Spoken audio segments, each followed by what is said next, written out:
Continuamos en el Foro de Innovación Cardiovascular 2025 en una cobertura especial de Public Health Latam. Nos acompaña el doctor Héctor M. Santiago, un especialista en medicina cardiovascular, para hablar sobre un tema transversal en múltiples condiciones cardíacas: el manejo correcto de los anticoagulantes. Doctor, ¿cómo ha evolucionado la indicación de anticoagulantes en la cardiología en los últimos años? Yo te diría que lo más importante ha sido que hayan surgido los anticoagulantes directos orales. Previamente, en cuanto a anticoagulación oral, solamente contábamos con warfarina. Y ahora tenemos estos anticoagulantes que son mucho más fáciles de utilizarlos, además de que el monitoreo que requieren es mucho más fácil para los pacientes, ¿verdad? Particularmente. Así que yo le diría que ese es lo más importante posiblemente que ha surgido en los últimos años en cuanto a anticoagulantes se refiere. Muy bien. ¿Qué factores considera más determinantes al momento de elegir entre un anticoagulante oral tradicional y los nuevos anticoagulantes orales directos? Excelente pregunta. Cuando hablamos de un anticoagulante tradicional, ¿verdad? Estamos hablando de warfarina. ¿Okay? Ahora, en este tiempo, la mayoría de nuestros pacientes, nosotros le damos anticoagulantes directos orales. ¿Qué pacientes nosotros no le vamos a dar ese tipo de anticoagulantes? Pues mira, usualmente pacientes que tienen una válvula mecánica, pacientes que tienen fibrilación atrial, pero entonces fibrilación atrial con estenosis mitral moderada o severa, son las dos excepciones a la regla, ¿verdad? Otra cosa, ¿verdad?, en donde podríamos considerar dar warfarina y no estos anticoagulantes directos orales, son pacientes que no los hayan tolerado. Pero la gran mayoría de nuestros pacientes ahora están en anticoagulantes directos orales. ¿Cuáles son los principales retos en el en el balance entre riesgo de sangrado y beneficio clínico en pacientes anticoagulados? Obviamente tenemos que evaluar cada paciente, ¿verdad?, individualmente,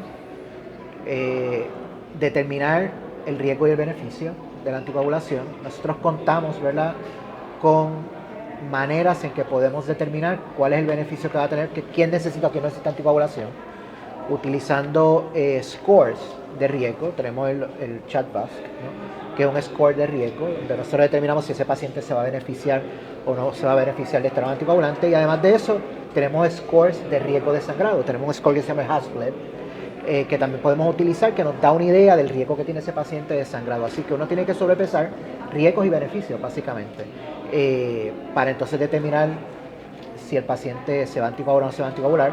Tenemos alternativas, ¿verdad?, para algunos pacientes, por ejemplo de fibrilación atrial, que no podemos anticoagular.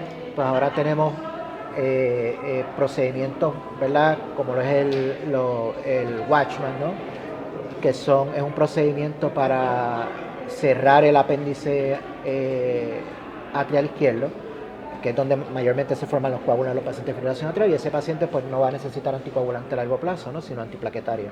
Así que de nuevo hay que sobrepesar riesgos y beneficios en todos los pacientes, utilizar las guías y utilizar las herramientas que tenemos para tener una mejor idea de qué riesgo tiene cada paciente. En pacientes con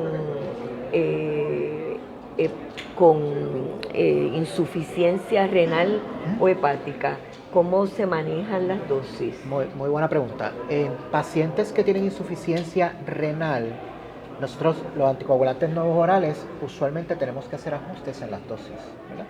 Los dos que más comúnmente usamos, ¿verdad?, aquí en Puerto Rico, que es Rivaroxaban. Si el paciente tiene una función renal o lo que nosotros llamamos el GFR por debajo de 50, pues hay que ajustar la dosis. Usualmente la dosis es de 20, la ajustamos a 15 miligramos.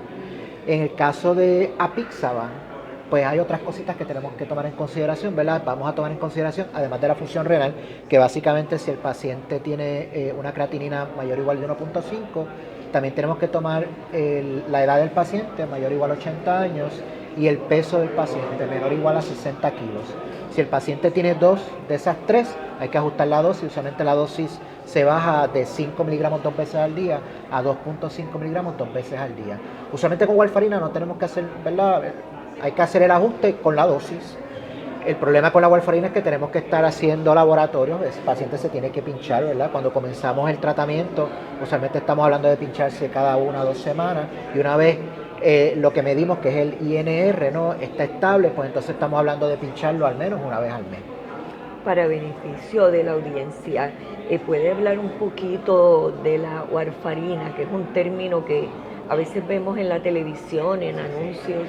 Seguro, ¿verdad? La gente le coge miedo a la warfarina porque se usa como veneno de ratón, ¿verdad? Se usaba. Y dice, eso es veneno de ratón, yo no voy a tomar eso, pero pues warfarina es un antagonista de la vitamina K, ¿no? Nosotros decimos también VK, ¿no? VKA, Vitamin K Antagonist. Y básicamente es un medicamento que se ha usado por muchos años para anticoagular al paciente, y era lo que teníamos, solamente lo que teníamos en el pasado, ¿verdad?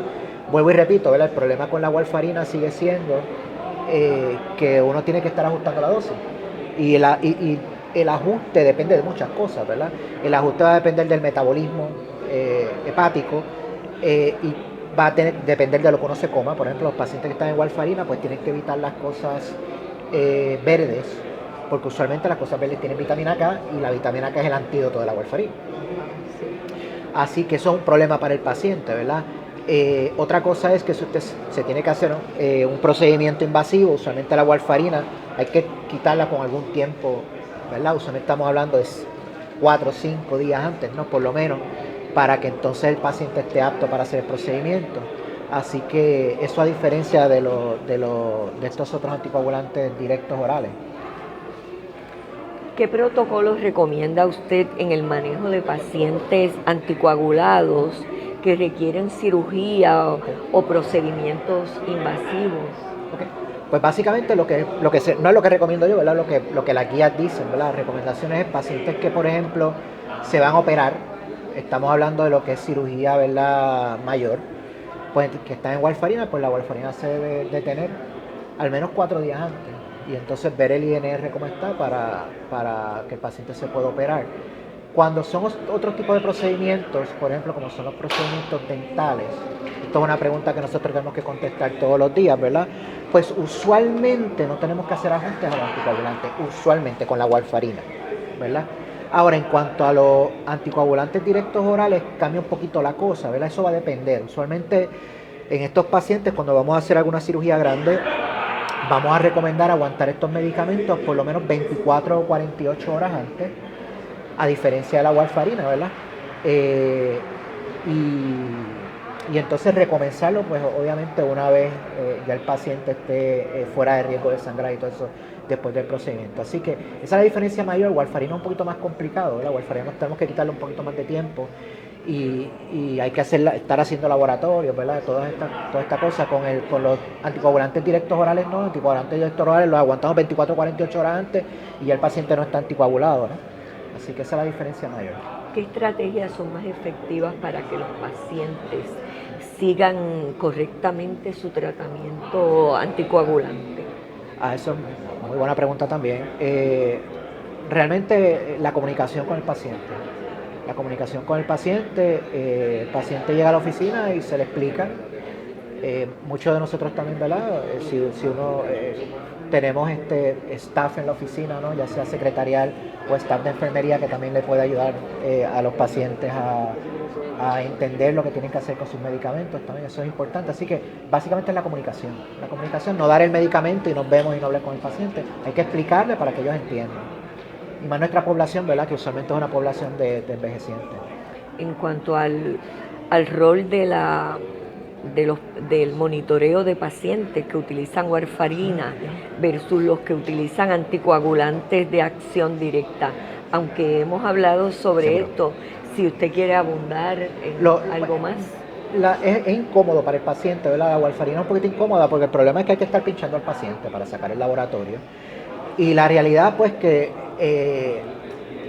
¿verdad? Lo ideal sería estar pinchándolo mensualmente, ¿verdad? A veces es un poquito difícil. Y a veces el seguimiento de esos pacientes se extiende un poquito más a veces pues ya ser primario o ser subespecialista no lo podemos hacer mensualmente, hay que estarlo haciendo cada 3 meses, ¿no? Y en ese tiempo yo no estaría completamente claro de que todo el tiempo el paciente estuviera anticoagulado, ¿verdad? Así que es mucho más cómodo los anticoagulantes directorales porque usted se toma la pastilla y ya está anticoagulado y no hay que estar haciendo laboratorios, ¿verdad?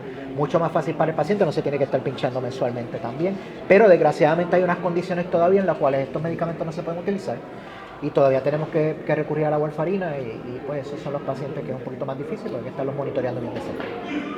¿A qué innovaciones recientes han facilitado la seguridad en el uso de estos medicamentos?